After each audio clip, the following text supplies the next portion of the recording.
podemos dar início ao encontro. Na aula de hoje, nós vamos falar vamos começar o estudo da ação de exigir contas. Salvo engano, eu fiz na aula passada com os senhores uma observação de que eu não gosto de dar nome às ações, porque isso seria o reconhecimento da teoria concreta do direito de ação. Só existiria direito de ação, portanto, havendo direito material. A ação de exigir contas, como é chamado, até o próprio código chama assim, seria no caso de procedência, né?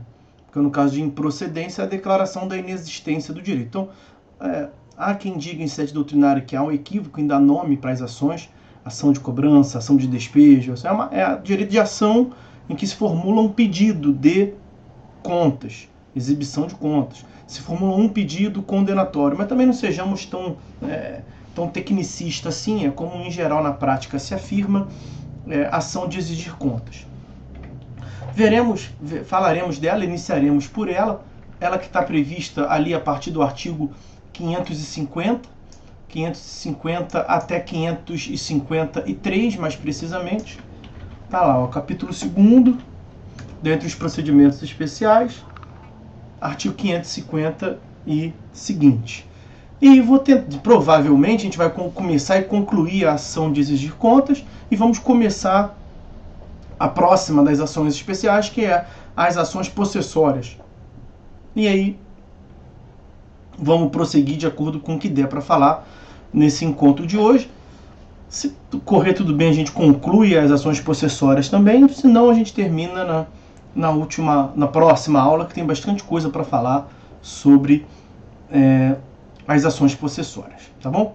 Bom, então com relação à ação de exigir contas, é o seguinte, em se tratando de relação jurídica que envolve a administração de bens ou de valores de um sujeito em relação a outro, e essa relação pode decorrer, essa obrigação de prestar contas pode decorrer da lei ou do contrato, decorre então o dever do sujeito passivo de prestar contas, onde ele vai determinar, portanto, a descrição de receitas, das despesas, no que concerne à administração daquele bem, daquele interesse, daquele valor.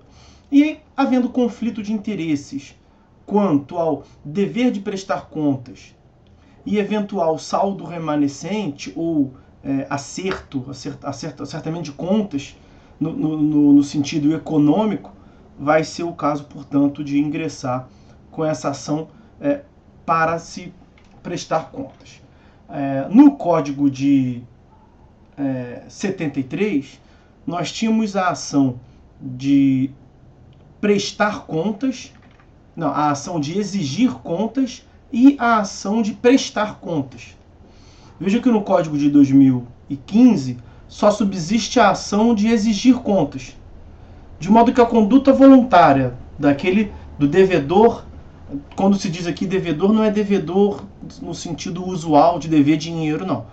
É devedor da prestação, que nós estamos falando de prestação de exigir contas. Então, o devedor da obrigação de prestar contas, sujeito passivo da obrigação de prestar contas, quando ele quer ir a juízo para prestar voluntariamente as contas, é possível? É possível, mas aí segue o procedimento comum. Então, a prestação de contas, no Código de 73, o passado, tinha um procedimento próprio, específico, e no Código de 2015 ela segue, portanto, o procedimento comum.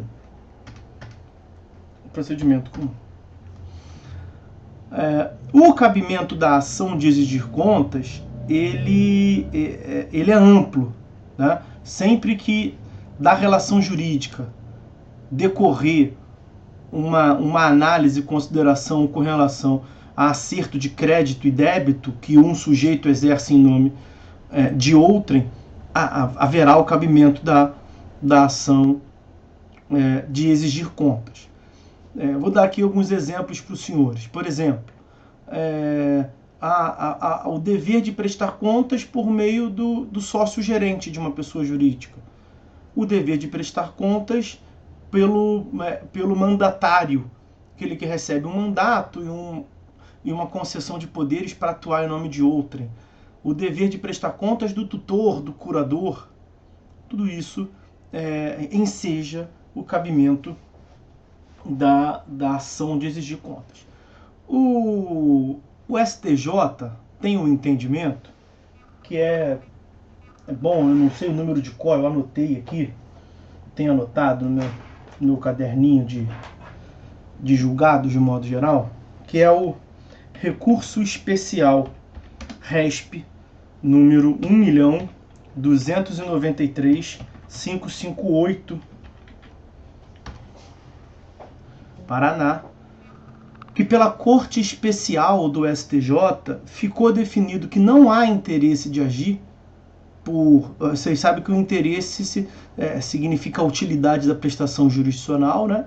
E o interesse de agir ou o interesse processual se dá pela utilidade no sentido da necessidade de intervenção jurisdicional e pela adequação da via eleita.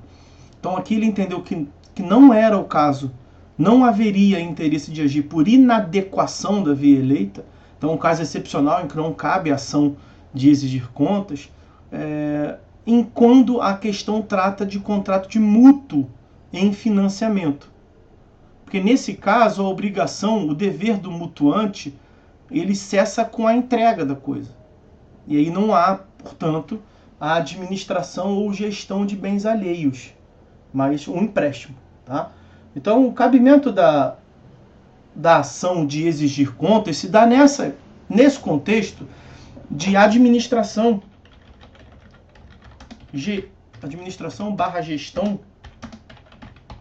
de bens ou interesse, né, no sentido mais amplo, qualquer interesse economicamente aferível de bens /interesses alheios. Então, tirando essa ressalva que veio da jurisprudência do STJ, o cabimento da ação de exigir contas, esqueçam a ação rescisória, o cabimento da ação de exigir contas, ele é o mais amplo possível. O próprio STJ tem uma súmula, tem um entendimento sumulado, é a súmula número 259 do STJ, no sentido de que é cabível. Ele faz até menção à prestação de contas, mas prestação de contas é quando voluntariamente o sujeito passivo presta. E a via oposta é quando o credor, o sujeito ativo, vai a juízo exigindo. A súmula do STJ no sentido de ser cabível a ação de prestação de contas por titular de conta corrente bancária. E, consequentemente, é cabível também a ação de exigir contas pelo titular da conta corrente. Tá? Então, trazer aqui para o senhor, tendo feita essa abordagem inicial, trazer aqui para os senhores o artigo 550 do CPC. Olha lá. Aquele que afirmar ser titular do direito de exigir contas requererá a citação do réu para que a preste ou ofereça a contestação no prazo de 15 dias. Então, a citação do demandado, a citação do réu, se dá inicialmente para quais providências? Ou para que ele voluntariamente preste as contas, ou para que ele conteste o dever de prestar contas, onde ele vai afirmar que ele não está obrigado à prestação de contas. É muito importante ficar claro aqui o seguinte: essa ação de exigir contas, ela tem duas fases muito bem delimitadas. Então, primeira fase é sobre a obrigação de prestar contas. Então, citado o réu para a primeira fase, ou ele vai voluntariamente prestar a conta, voluntariamente depois da citação, evidentemente, ou ele vai contestar para exercer o direito de defesa quanto a essa obrigação de prestar contas. Ele pode dizer que não tem obrigação em si de prestar contas, por lei ou por contrato. E aí sobre a existência dessa obrigação de prestar contas, do réu prestar contas ao autor, o juiz vai exercer cognição, né? O que é a cognição? a análise das alegações e provas produzidas no processo. Então, nessa primeira fase, o autor vai fundamentadamente, olha o parágrafo 1º do 550. Então, 550, parágrafo 1º. Na petição inicial, o autor deve especificar detalhadamente as razões pelas quais exige as contas, instruindo-o com documentos comprobatórios dessa necessidade, se existir. Então, ali já tem os elementos de cognição por parte do autor. Se o réu voluntariamente prestar as contas, então ele não se opôs com relação à existência do dever. Ele equivale ao reconhecimento da procedência do pedido, do que o autor alegou, que ele, autor, é sujeito passivo da obrigação de receber as contas. E o réu é sujeito passivo. O réu concorda, e tanto que ele presta as contas em juízo. Ok? E aí, a depender da postura do réu, nós teremos já o início da próxima fase ou não. E os parágrafos vão dizer, prestadas as contas, artigo 550, parágrafo 2º. Prestadas as contas, que é a primeira das atitudes que o réu pode adotar. O autor será intimado, ou o autor terá 15 dias para se manifestar, prosseguindo-se o procedimento pelo procedimento comum. Capítulo 10 do título 1º desse livro são as providências preliminares, julgamento conforme o estado do processo, lá no procedimento comum que os senhores viram em processo civil 1. Ok? Isso se o réu prestar. E qual é essa manifestação de 15 dias do autor? Já está na segunda fase. Porque uma vez prestadas as contas, vamos aqui já adiantar. Uma vez prestadas as contas, aqui foi voluntariamente, porque o réu quis. Agora, pode ser que o réu preste contas depois no procedimento, e aí aqui faz falta o quadro branco, a lousa para desenhar, mas o réu pode prestar as contas depois no procedimento se ele primeiro ficou inerte, ou se ele primeiro negou o dever de prestar contas, de modo que depois o juiz profere uma decisão impondo, se manifestando ou não pelo dever de prestar contas. Então, a segunda fase do procedimento eu coloquei lá em cima. A primeira fase, obrigação de prestar contas. Já a segunda fase do procedimento, que aqui ela tem até o início mais encurtado, mas ela pode ter o início depois, no procedimento. A segunda fase se dá para a averiguação de eventual análise de eventual saldo. Análise de eventual saldo.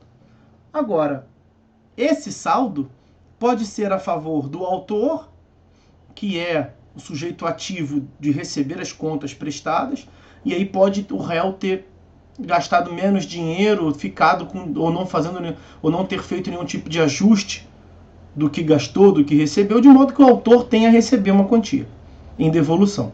Ok. Agora, é possível também que depois de percorrida as fases do procedimento, prestou contas, primeira fase. Foi feita a análise contábil, a análise das contas do lançamento.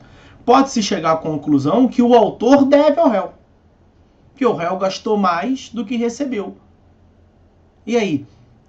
No que consiste os tipos de demanda na qual a conclusão do procedimento pode vir a ensejar uma condenação desfavorável ao autor, uma condenação do autor a prestar uma obrigação em face do réu. Ação dúplice, que nós perdemos um tempo maior na aula passada explicando o que é, e aqui a gente já pode passar de modo mais batido. Então, a ação de exigir contas, ela é uma ação dúplice, de modo que, aquela ação de mão dupla, né? De modo que, independentemente de pedido expresso do réu, excelência, está aqui as contas, eu gastei mais do que eu recebi, quero a condenação do autor. Não precisa. Aliás, fazer isso é desnecessário. Não cabe reconvenção, por exemplo.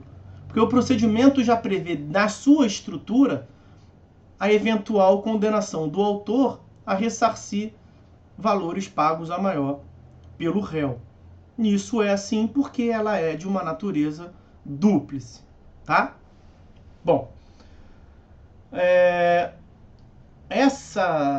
esse dever de prestar contas, que vai ter a análise eventual do saldo a pagar, Em algumas situações, como ele disse, ele decorre de lei. E aí tem uma regra específica lá no artigo 500. Eu só fiz menção da segunda fase ali, que ela vai começar. Mas vamos ficar ainda na primeira fase. O artigo 553 tem uma previsão especial a respeito de um tipo de contas, que é a do inventariante, que nós veremos a seguir, a do tutor, a do curador, a do depositário e qualquer outro administrador. Administrador, esse que a lei aqui faz menção no 553, é administrador imposto pelo Poder Judiciário, né? E aí, já a respeito disso, fazer uma pequena janela aqui, não sei se os senhores viram que saiu hoje a decisão deferindo a recuperação judicial para Cândido. Lá vai ter um administrador. Lá, no plano de recuperação judicial, vai ter um administrador judicial que vai gerir as contas. Então, esse é o primeiro passo que foi dado com a decisão de hoje, em tutela provisória. Foi admitida, portanto, o deferimento da recuperação judicial. Próximo passo é a aprovação do plano de recuperação judicial, e depois o administrador vai ser nomeado um administrador para controlar o modo pelo qual vai se cumprir esse plano judicial. Então, pode ser das mais variadas formas, voltando para o 553, que o juízo determine a nomeação de um administrador judicial para administração de bens, interesses economicamente desaferíveis de terceiro, de outrem, da parte, no caso. E aí, quando o juiz determina, no mais das vezes, nesses casos todos, há o dever de prestar contas. Porque não está gerindo um bem próprio do sujeito administrador, mas está gerindo bens alheios. Bens e interesses economicamente aferíveis alheios. E aí, o que o 553 está dizendo? Que o processo essa prestação de contas vai se dar naquele mesmo processo lá em que foi nomeado. Não no meio do processo, mas haveria uma distribuição por dependência, autos apensados. Então, ó, as contas do inventariante, do tutor, do curador, do depositário e qualquer outro administrador indicado pelo juízo serão prestadas em apenso aos autos do processo em que tiver sido nomeado. Então, essa aqui é uma hipótese de competência funcional, né, senhores? Os senhores se lembram lá de TGP1, competência funcional entre ação principal e ação acessória. Vou abrir uma outra página do Planalto aqui para não tirar da onde eu estou. Vejam o que prevê o artigo 61. Os senhores vão se lembrar dele lá da aula de Teoria Geral do Processo. Ó, a ação acessória, prestação de contas, não é para que serve um inventário, mas há uma relação de assessoriedade. O dever do inventariante prestar contas decorre do processo de inventário. Então, a ação acessória será proposta no juízo competente para a ação principal. Regra de ouro do direito material. O acessório segue o principal. Aqui aplica-se também no processo. Em relação à competência, também, nós temos a previsão lá do artigo 53, inciso 4º, a linha B, ó, que tem uma previsão específica sobre essa relação de administração de bens alheios. Então, ó, estou apagando aqui para trazer para os senhores, o dispositivo é grande, para não gerar confusão. Ó, vai tratar da competência de modo de... Então, tirando o artigo 61, olha o 53, regra de competência de foro, né, meus amigos? Regra de competência territorial. É competente o foro, inciso 4º, do lugar do ato ou do fato para a ação em que for réu, administrador ou gestor de negócios alheios. Não sendo o caso aí desse 53, 4º-B, a obrigação de prestar contas proveniente de um ato ou de fato, você vai aplicar a regra territorial genérica, que é do artigo 46. Já que estou falando de competência, trazer aqui, artigo 46, território, domicílio do réu. A ação fundada em direito pessoal, prestação de contas é um direito pessoal, ou direito real de bens móveis, será proposta em regra no foro de domicílio do réu, tá certo? Então, tendo feito essas observações aí sobre a petição inicial dessa primeira fase, veja o parágrafo 1º do artigo 550, que nós mencionamos aí em cima. Não coloquei. Ó. Na petição inicial, o autor especificará detalhadamente. O que é especificar detalhadamente as razões pelas quais exige? Isso é causa de pedir, né? Então, o parágrafo 1º do 550 está só pedindo para ter uma atenção maior com a causa de pedir. Então, a petição inicial, artigo 319 mais 550, parágrafo 1º, com essas observações que eu fiz do ponto de vista da competência.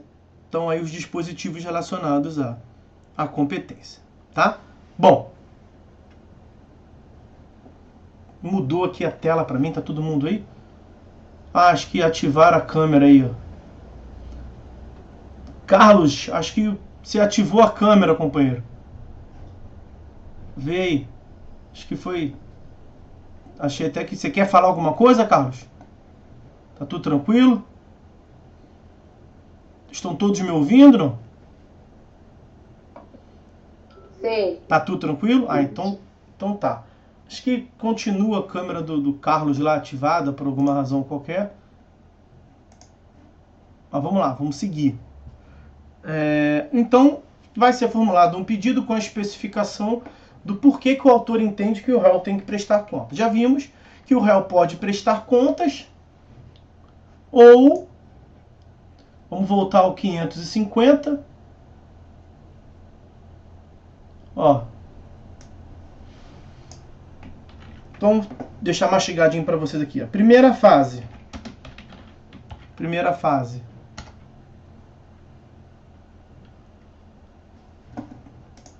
Peraí que tá dando erro aqui. Agora vai. Primeira fase. 2 pontos. Primeiro ato. Petição inicial. 319 mais 550, parágrafo 1º. Ok? Segunda fase. Aí vai depender da postura do réu. Postura do réu. Que posturas são essas? Primeira postura que nós vimos. Prestação das contas. Tá? A câmera do Carlos continua ali aparecendo. Prestação de contas. 550, parágrafo 2º do CPC. Segunda hipótese é a inércia. E aí, ele está com problema no PC. Professor, problema nenhum, tá tranquilo. Sim, problema no computador dele, pode ter, mas da minha parte, problema nenhum. A gente vai levando numa boa. Eu estou mais avisando ele para que, sei lá, não tenha nada constrangedor aí. Inércia do réu. A inércia do réu... Deixa eu dar uma ajeitadinha que eu tenho problemas com... Inércia do réu, então 550, parágrafo 4º. O que determina o parágrafo 4º? Lá. Deixa eu ver se vai aparecer. Tá aí. Vai aparecer agora para os senhores. 550, parágrafo 4º. Se o réu não contestar o pedido, observar-se-á o disposto no artigo 355. Do que trata esse artigo 355? Os senhores vão bem se lembrar. O 355, inciso 2º, é o efeito processual da revelia. O código o legislador podia ter colocado. Vai aplicar o efeito processual da revelia, que é qual? Julgamento antecipado do mérito. Artigo 355, inciso 2º, ou seja, trata-se de efeito processual da revelia. Então, se ele não prestou contas e não contestou o seu dever de prestar contas, presumir-se-ão verdadeiros os fatos alegados pelo autor e o juiz já pode proferir um julgamento antecipado do mérito baseado na presunção de veracidade. Lembrem-se também, não é aula aqui, meus amigos, de revelia, tá? Mas é importante os senhores casarem, como não fui eu que dei aula para os senhores de revelia, e aqui é um tópico clássico inerente à revelia, combinem o 355, inciso 2º, com o 374, inciso 4º. Olha aqui, ó. Não dependem de prova os fatos em cujo favor milita a presunção legal de existência ou de veracidade. Aí, ó. 344 fala que a revelia gera a presunção de veracidade. 355, inciso 2º, diz que o juiz pode julgar antecipadamente. Por que vai julgar assim tão rápido? Porque o autor já alegou na petição inicial, aqui no nosso caso, para voltar para a ação de exigir contas, o autor já alegou na petição inicial 319, requisitos gerais da petição inicial, 550, parágrafo 1º, que manda ele ter uma atenção a essa a obrigação de prestar contas. Então, especifique na causa de pedir melhor. O autor já falou, já especificou. O réu poderia falar, não falou. Não falou porque não quis. Então, ele é revel. Ele sendo revel, 344, parte final. Presunção de veracidade dos fatos alegados pelo autor na petição inicial. Ele sendo revel, 355, inciso 2º. Como é presumível, o juiz já pode julgar antecipadamente. Por quê? 374, inciso 4º. E aí fecha o ciclo. Porque não vai nem precisar produzir provas. Então, se o processo cognitivo, de tutela cognitiva, se dedica à análise das alegações de um lado e provas do outro, o autor já alegou, o réu não alegou porque não quis. Falta o quê para o juiz julgar? Faltam provas. Mas se o 374 está dizendo que se tiver presunção não precisa de prova, pois bem, então já pode julgar. Então, isso nos permite fazer um apanhado geral a respeito da revelia, é a segunda providência do réu.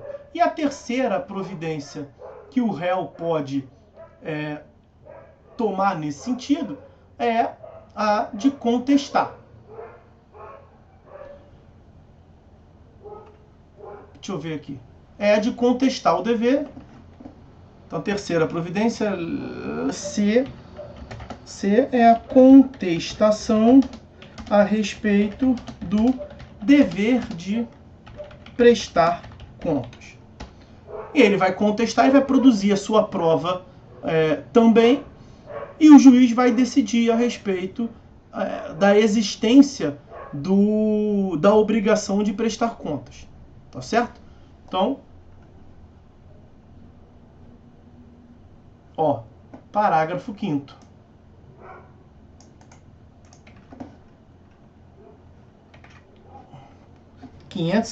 ainda, parágrafo 5º. O juiz vai analisar alegações e provas do autor, alegações e provas do réu, onde o réu trouxe as alegações. Item C ali, ele contestou a primeira fase. Ele contestou a sua obrigação de prestar contas. 550, parágrafo 5º. A decisão que julgar procedente o pedido, veja, decisão de procedência. Então, estamos diante de uma decisão de mérito. Uma decisão de mérito. A decisão que julgar procedente o pedido de quê? De exigir contas, condenará o réu a prestar as contas no prazo de 15 dias, sob pena de não lhe ser lícito impugnar as contas que o autor apresentar. Eu já volto a essa parte final aí, na verdade, da primeira frase em diante do parágrafo 5º, deixa eu só antes tratar aqui da natureza dessa decisão. Vejam, há um dissenso doutrinário a respeito de qual seja a natureza dessa decisão sobre o mérito. Se é uma decisão interlocutória ou se é uma sentença. Ao meu ver, é uma sentença. Então, me parece ser uma sentença, mesmo que não se coloque fim ao procedimento. E aí, por que é muito... Dá para afirmar isso com muita tranquilidade? Porque esse é um procedimento especial. É um procedimento especial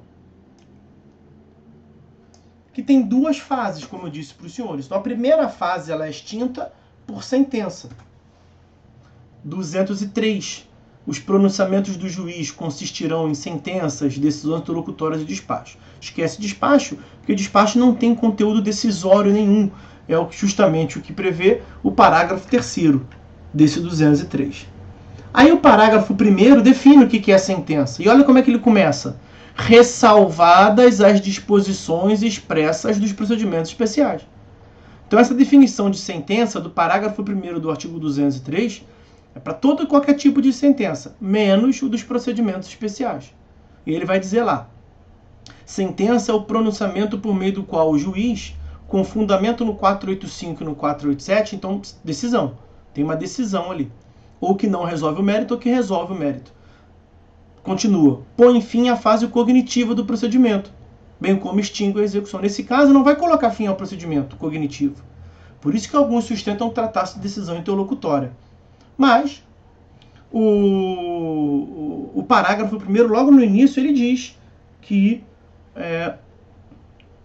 ressalvados as disposições dos procedimentos especiais. Então, no procedimento especial, a lógica é outra. Ao meu ver, trata-se a ação de exigir contas de um procedimento que tem 2 sentenças. Ok? Agora, o STJ possui um entendimento, eu estou com vontade de espirrar, me perdoem, possui um entendimento, e eu tenho que ser justo com os senhores, de que essa decisão de mérito é uma decisão interlocutória. E aí contra ela caberia o recurso do agravo de instrumento, como os senhores verão no próximo período. Mas tomem nota aí, uma outra anotação que eu trouxe aqui para os senhores, por meio do RESP 1.680.168 de São Paulo, então o STJ, por meio do RESP 1.680.168 de São Paulo, definiu que essa decisão, a decisão do artigo 550, parágrafo 5º, é decisão interlocutória e contra ela é cabível agravo de instrumento. Vai aparecer para os senhores aí no chat isso que eu falei e digitei para vocês. Tá bom, pouco importa. Então é uma decisão que julga o mérito. Essa é uma questão eminentemente técnica, porque do ponto de vista prático o que importa é que é uma decisão que julga o mérito. Tá? Então o 550 vai condenar o réu se julgar procedente. É claro que o juiz pode julgar improcedente, pedido, virar para o autor e falar, filho, tá louco? Ele não tem que prestar conta nenhuma. Acabou o processo, pô. Porque a segunda fase não é analisar as contas. Mas se o juiz não determinou a prestação de contas, não prossegue o procedimento, evidentemente. Mas se o juiz disser para o réu, porque você não prestou a conta ainda, você está variando, você tem o dever, previsto por lei ou pelo contrato, você tem o dever de prestar contas ao autor, e ela não veio ainda, vamos embora, toca o barco, presta logo. Então ele vai condenar o réu a prestar contas em 15 dias, ok? Então vai condenar o réu a prestar conta em 15 dias, e as contas virão aos autos. Eu disse isso para os senhores antes. As contas podem vir porque o réu voluntariamente prestou, ou podem vir porque o juiz mandou prestar. Então vamos continuar. Uma vez prestadas as contas, eu já disse isso para os senhores, vamos repetir. Então, próxima fase. Esse chat botando...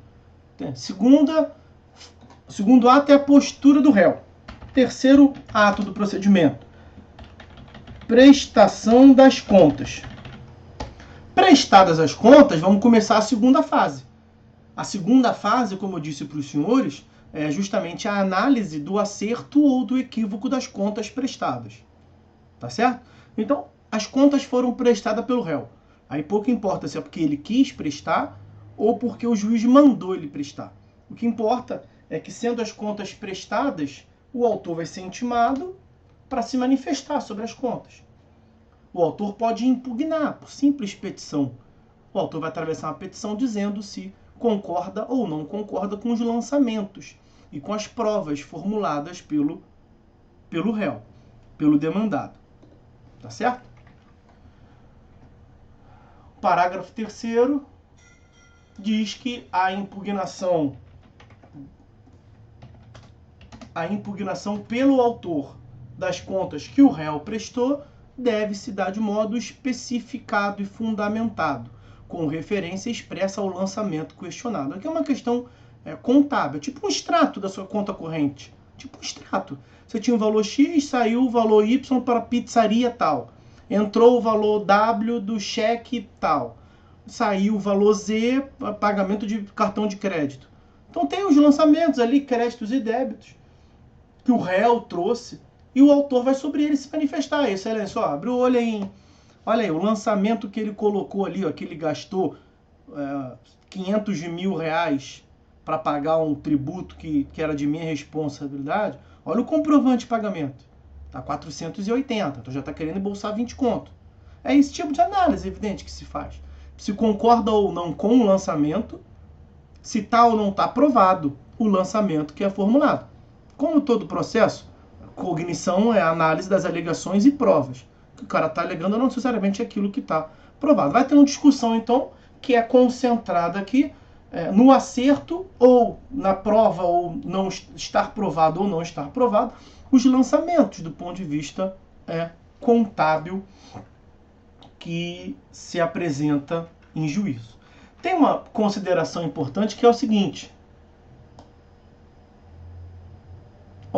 que é o parágrafo 6º, e com ele a gente fecha o 550. Então vejam que o 550 tem que dar meio que uma volta nele, porque ele tem 6 parágrafos, mas os parágrafos não vêm em ordem absoluta não, tá? Se vocês, ao lerem, ficarem com essa sensação, não é impressão dos senhores, não, é assim mesmo, tá meio zoneado, meio bagunçado os parágrafos. Olha o parágrafo 6º. Se o réu apresentar as contas no prazo previsto no parágrafo 5º, 15 dias.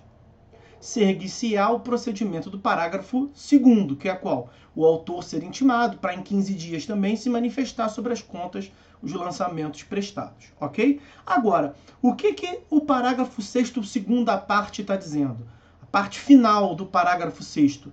O réu que descumpriu a obrigação. A gente não pode pressupor também que o juiz mandando o réu prestar contas, que ele vai prestar.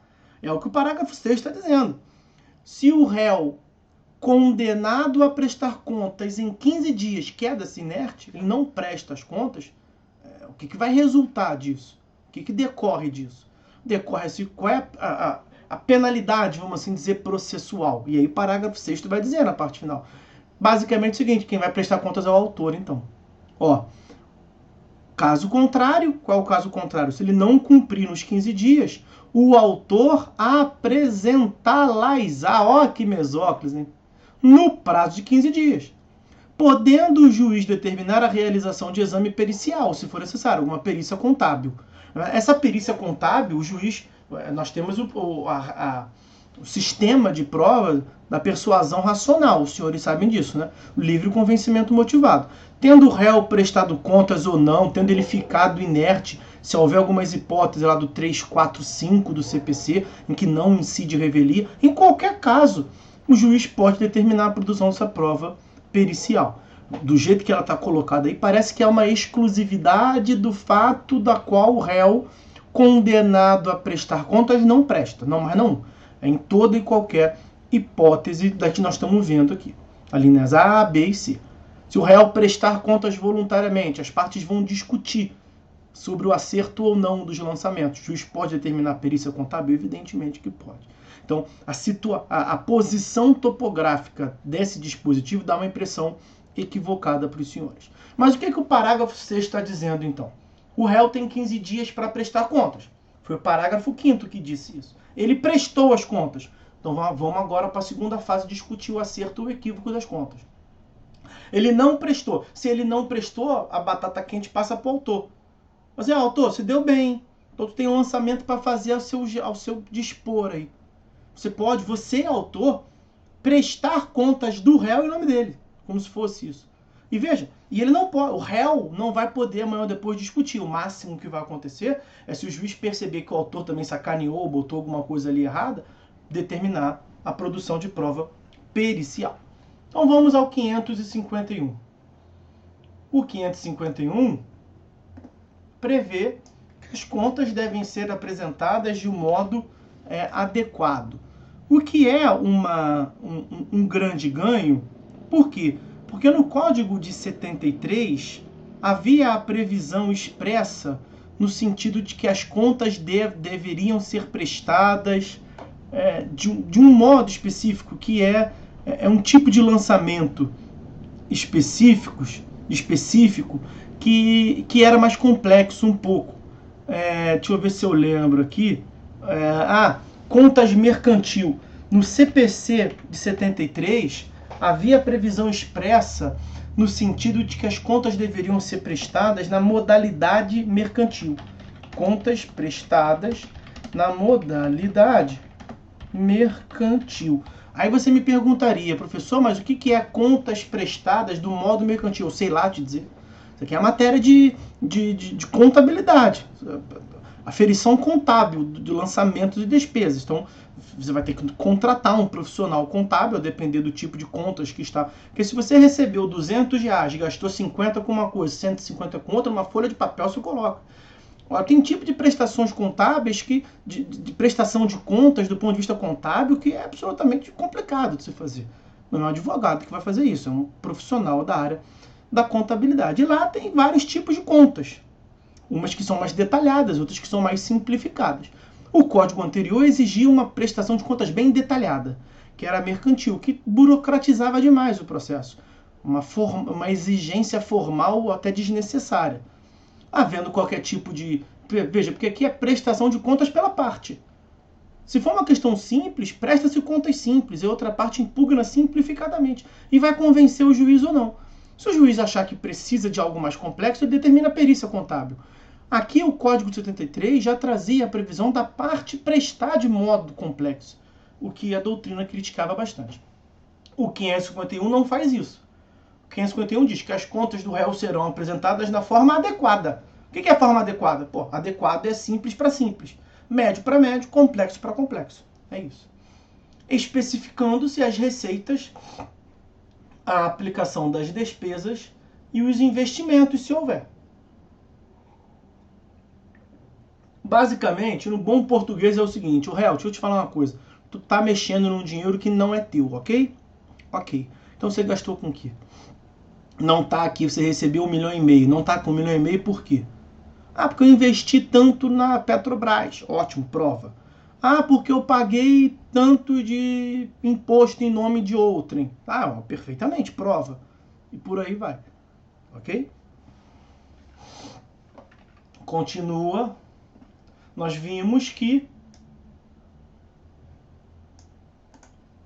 a respeito dessas contas, o autor vai ser intimado em 15 dias para se manifestar.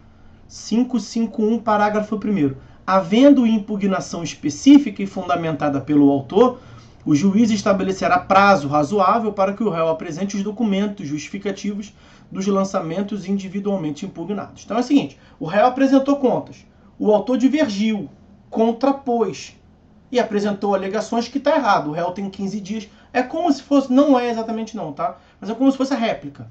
Não é porque não tem fato novo. O autor só discorda do lançamento XYZ. Então você tem 15 dias, réu, para se manifestar sobre a impugnação do autor aos lançamentos XYZ.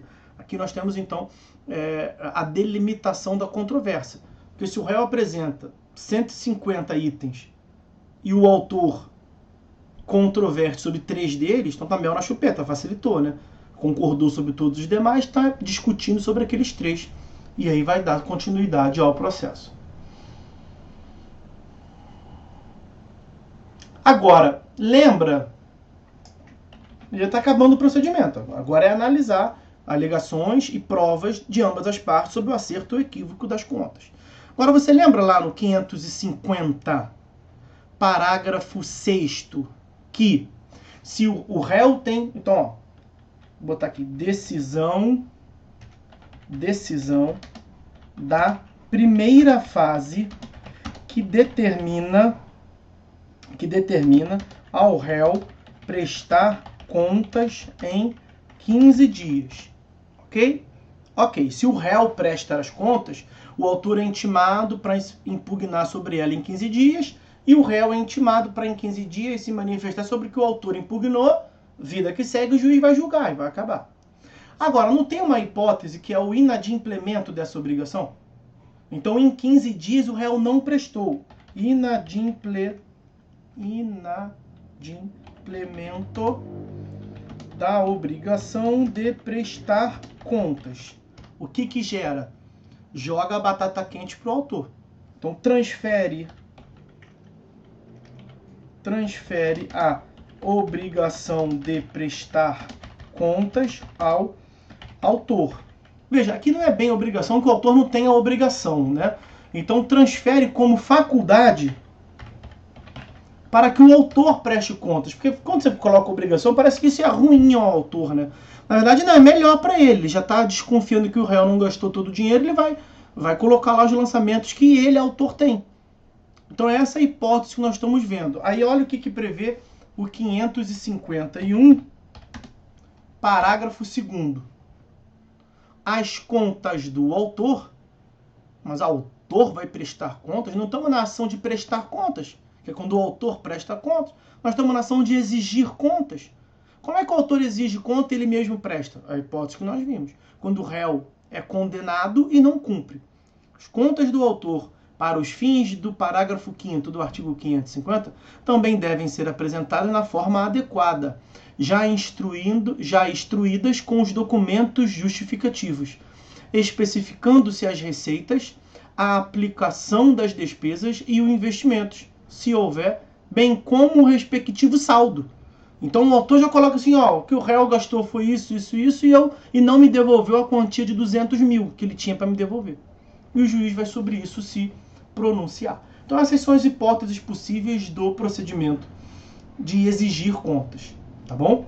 Você pode exigir contas. Então, resumidamente, o autor exige contas, o réu presta. O réu presta, 15 dias para o autor analisar, 15 dias para o réu se contrapor, o juiz julga.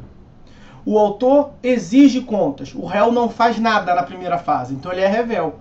Ele sendo revel, presunção de veracidade, o juiz pode julgar a primeira fase, impondo o dever do réu prestar contas.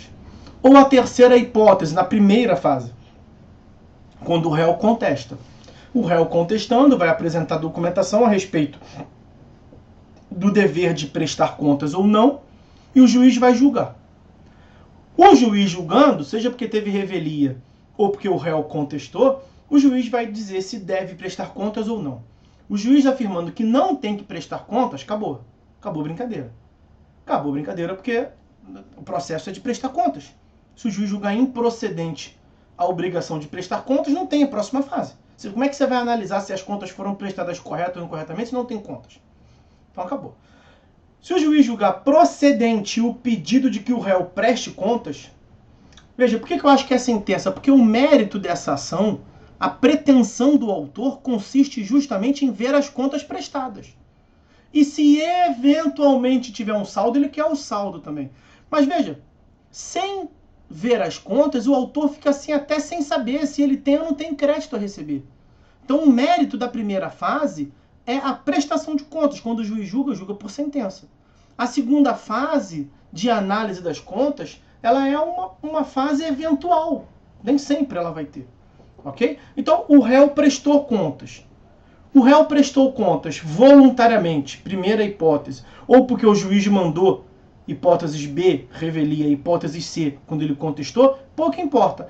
Quando as contas aparecerem no processo, o autor tem 15 dias para se manifestar, e o que o autor impugnar, o réu tem 15 dias para se manifestar sobre o que o autor impugnou e o juiz julga. Hipótese especial, que foge um pouco do plumo. O autor pediu contas, o juiz condenou o réu a prestar contas e o réu não contestou. O réu não contestando, a penalidade que o réu sofre joga para o autor prestar as contas do que ele souber. O autor vai prestar contas, já vai indicar o saldo e o juiz vai julgar. Então, o que é o julgamento da segunda fase? O julgamento sobre eventual saldo. Ele se dá quando as contas foram apresentadas pelo réu, o autor impugnou e o réu também se manifestou, ou quando as contas já são apresentadas pelo autor, quando o réu ficou inerte no seu dever de prestar contas. Essa segunda fase, ela tem lá no artigo 552 a previsão de que a sentença apurará o saldo e constituirá título executivo judicial. Ou seja, Veja, não falou qual tipo de sentença. Não falou sentença de procedência do autor para o autor receber, ou sentença de improcedência em relação ao saldo. Se o autor fala, se eu tiver algum saldo, me dá, vai ser improcedente se ele não tiver saldo nenhum. Não, a lei não fala esse tipo de... A lei não traz esse tipo de ressalva. A lei somente diz que o juiz vai julgar. E o juiz pode julgar atribuindo saldo a qualquer das partes. O juiz pode analisar as contas e falar assim, pô, réu, deu mole, hein, cara? Réu, tu tá com dinheiro de outrem aí, não gastou tudo, tem que devolver, filho. Te condena a devolver. Ou o réu, o autor pode... Caramba. O juiz pode virar pro autor e falar assim, pô, que mancada, hein, filho? Tá falando que o cara tá com dinheiro teu, aí o cara prestou contas, ok, mas tá provado que ele era até teu amigo, cara. Ele gastou mais dinheiro do que tinha que gastar e nem tava te cobrando. Então é o seguinte, condena a pagar. Ok? Por isso que se diz que ela é uma ação dúplice, uma ação de mão dupla. O autor pede que o réu seja condenado, 1, a prestar contas, que é a primeira fase. 2, se restar saldo, que o réu seja condenado a lhe pagar. Nessa segunda fase, na análise do saldo, da quantia a receber, pode ser que o réu tenha direito, ao invés do autor. Em regra geral, como é que funciona isso aí? Problema do réu, o réu que entre com uma ação. Não é assim, de um modo geral? Tanto é que lá no procedimento comum, artigo 343, tem uma tal de uma reconvenção. Aqui não. Aqui, nas ações dúplices, ao julgar, o juiz já julga em qualquer sentido. Então, ou ele vai num sentido ou ele vai em outro. Qual é o outro sentido?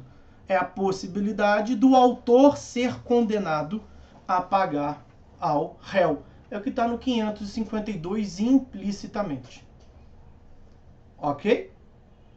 Então, o 553 nós já vimos, que é a possibilidade do administrador, lato sensu, né? Tutor, curador, administrador, inventariante. Ele pode ser também sujeito passivo de uma obrigação de prestar contas. Esses administradores judiciais lato sensu.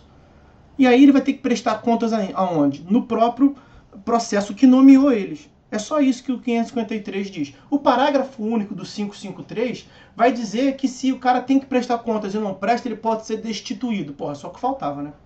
Cara de pau. O cara tá metendo a mão no dinheiro dos outros em juízo e quer continuar. E a lei iria admitir isso. O que o 553 faz é tão somente dizer que vai destituir o camarada. Então, sobre a ação de prestar contas, meus amigos, era isso que eu tinha para falar para os senhores. Está vista aí a ação de prestar contas. Deixa eu ver que tem um canal.